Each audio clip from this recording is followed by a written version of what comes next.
morning, everyone. It's Robert from On My Turntable. Hope you're having a great morning this morning. It's Friday morning. It's a coffee kind of morning. Thought I would continue on with my top 100 list. It's not an easy task, to say the least. It's quite difficult, actually. Because any one of these albums could go in any direction, based on the day, based on the mood, based on how you feel at the time. Yeah, they're all great albums in my mind. So these are not set in stone, but that's how I'm ranking them today. So this is number 80 to 71. And before I get into it, please hit the like and subscribe button below. Thank you to all that have liked and subscribed so far. I greatly appreciate it. I want to continue to put great content out there to be informative and to show you guys some great bands and artists that I have in my collection. So let's get started. Just make sure my notes are correct here.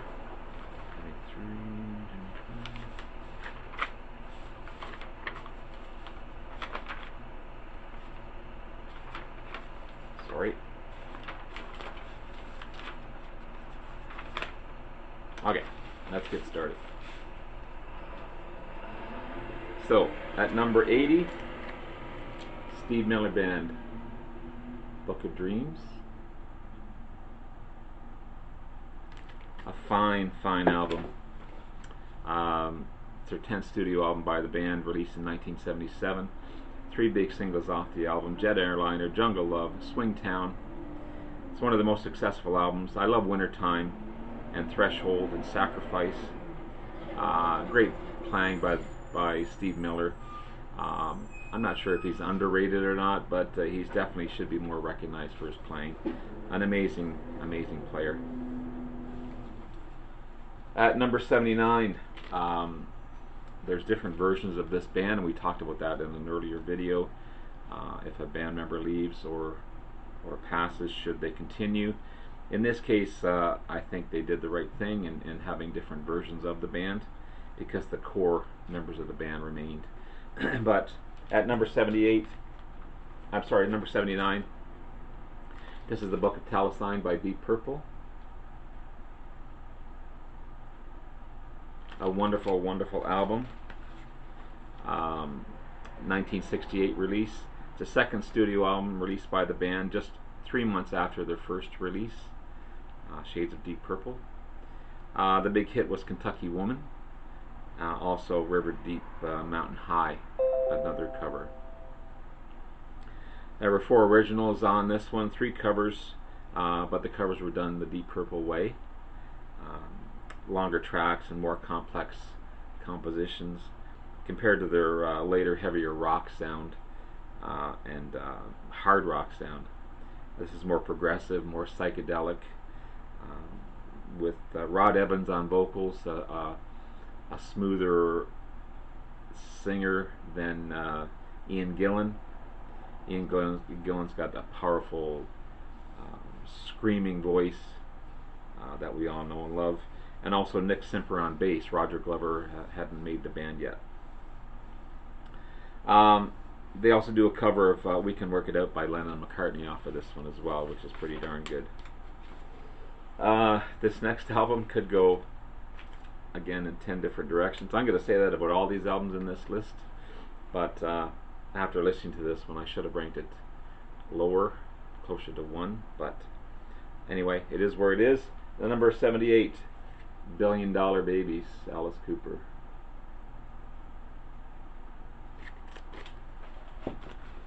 This is a powerful album. 6th studio album released in 1973. At the time, it was their biggest selling album, hitting number 1 in the charts in North America, and not too long ago just reached platinum. Side 1 alone has Hello Hooray elected and the title track Billion Dollar Babies on it. That's just on side 1. Side 2, No More Mr. Nice Guy. Also Love Generation, Landslide. Kind of a Who sounding type of song. And ending with I Love the Dead. Great guitar licks, horns, strings, little piano snippets throughout. Great song to end a great album. This next one, same thing. Depending on the day, could go higher, could go lower. This is Asia's debut album. A wonderful album by a power group in my opinion. Released in 1982. #1 album by the band and holds the biggest hit, Heat of the Moment. When I say supergroup, you have the likes of John Wetton on vocals, Steve Howe on guitars, Jeffrey Downes on keyboards, and Carl Palmer on drums. Enough said. It's filled with rock and pop and progressive rock, well-crafted songs, amazing playing. Steve Howe's guitar work on this is just to die for. Heat of the Moment and Only Time Will Tell, power ballads, rocker, soul survivor, complex in One Step Closer, complex rocker, heavy progressive tune in True Again, maybe the weakest track on the album is Wildest Dreams, kind of a poppier type of song, but then it goes straight back into the power song, Without You. Awesome, cutting it fine. And another one that could have been a single is Here Comes the Feeling. Great guitar licks, harmonies, a big finish to an amazing album. Great tracks. Asia's a great band. They really are. Speaking of great bands, I've got to throw in some Canadian content in here, but this is no slouch of an album. This is April Wine's Nature of the Beast.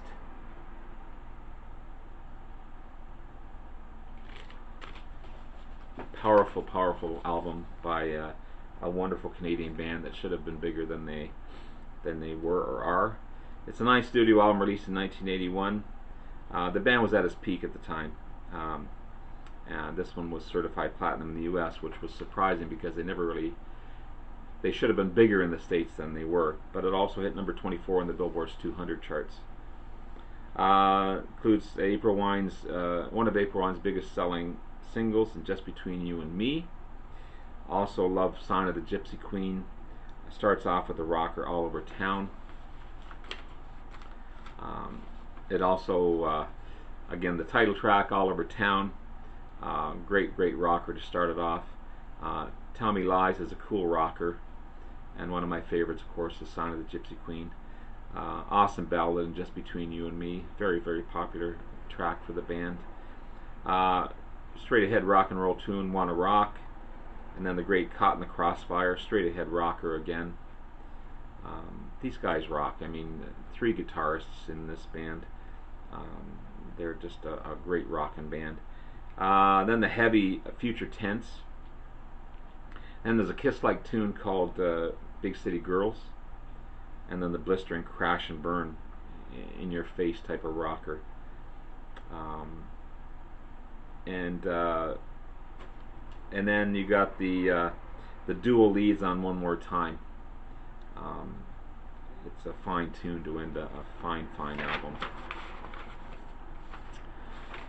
Next is No Slouch, another Canadian rocker. This is Not Fragile, Bachman Turner Overdrive.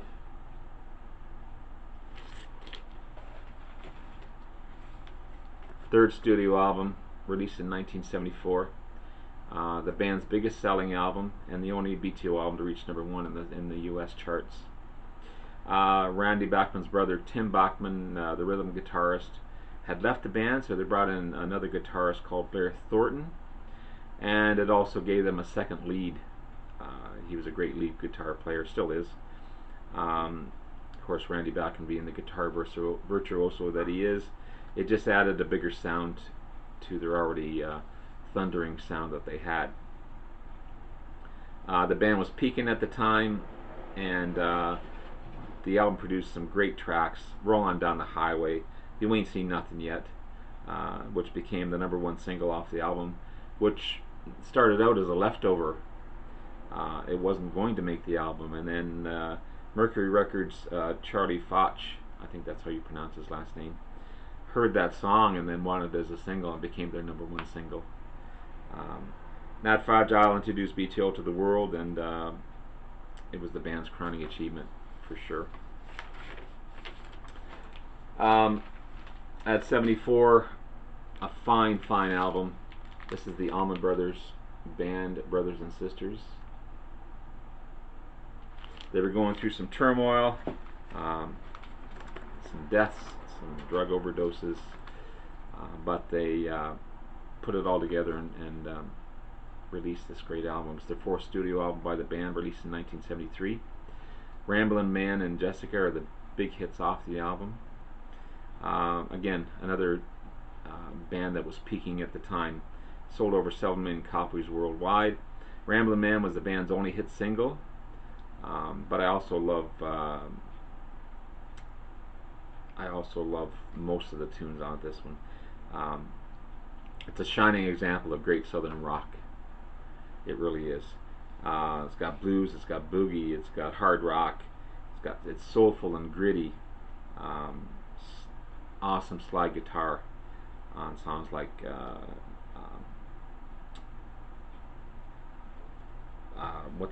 I'm sorry, I can't. Pony Boy. Sorry, Pony Boy. I was trying to think of the name of the song. It's got it all. It's got it all. Great singing, great playing. It's a mixture of so much, but a wonderful, wonderful album. Wonderful album. And speaking of Southern rock, another great, awesome album. Molly Hatchet, Flirting with Disaster. This comes in at number 73. It's the second release by the band, not released in 1979. It's their best-selling album and produced 3 singles. Junkin City, It's All Over Now, and Flirting with Disaster. Hard-driving album, and in some cases they're even,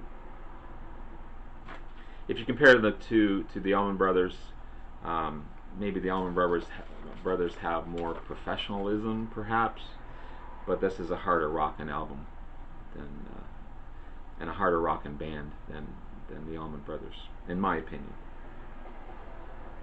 Triple guitars, great playing, great vocals. From the heavy opener of Whiskey Man to the straight-ahead rocker, Let the Good Times Roll. A great album from start to finish. It really is. This is a wonderful example of Canadian-American combination, creating Americana, historical album, the band's Brown album, it's called. Or just simply the band. They were at one time Bob Dylan's backup band, also Ronnie Hawkins' backup band. That's where they started, with Ronnie Hawkins. Then they went on to help Dylan through his electrical guitar stage. They were booed almost every night. And they just had enough and decided to form a band on their own, and the rest is history, because they became an amazing, amazing band, highly respected. Sounded like no other band. And the Brown album is the second studio album by the band, released in 1969. Probably the best album, in my opinion. It's an album about people, places, and everyday Americana. Mainly written by Robbie Robertson, the guitarist of the band, main songwriter. Great tunes like Up on Cripple Creek and The Night They Drove Old Dixie Down and Rag Mama Rag. It's been ranked number 76 of the all-time 100 greatest albums of all time in 2006. It's also, I believe, somewhere in the history books in the American Congress, somewhere, of one of the albums that represent Americana. Perhaps not. I'm not mistaken in that one, but it's in the history books for sure. Definitely one of my favorite albums.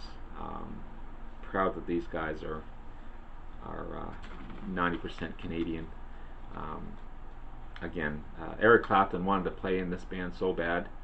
He was even going to just play rhythm guitar. He wanted to be in this band so bad. And Speaking of Eric Clapton, coming in at number 71, one of my favorites. This is the Blues Breakers, John Mayhill with Eric Clapton.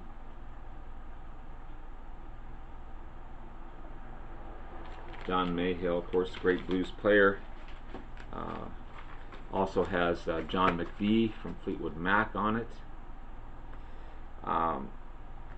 Released in 1966. Considered one of the better blues albums ever, and one of the best by John Mayhill. Eric Clapton does what he does best in this one. He plays with heart and soul, and he's a blues guy from the start, and he fit right in with this one, and it's a wonderful example of British blues. The Britons seem to take on the blues like no other people in history, and ran with it, like Climax Blues Band, like Led Zeppelin, like the Rolling Stones. I don't think blues would be as popular today if it wasn't for the British rockers out there. So there's my list from 80 to 71. Hope you enjoyed. I'll be doing another list probably tomorrow. It's not an easy task by any means. Anyway, have yourself a wonderful evening and wonderful day. Enjoy the rest of the weekend, and take care. Bye now.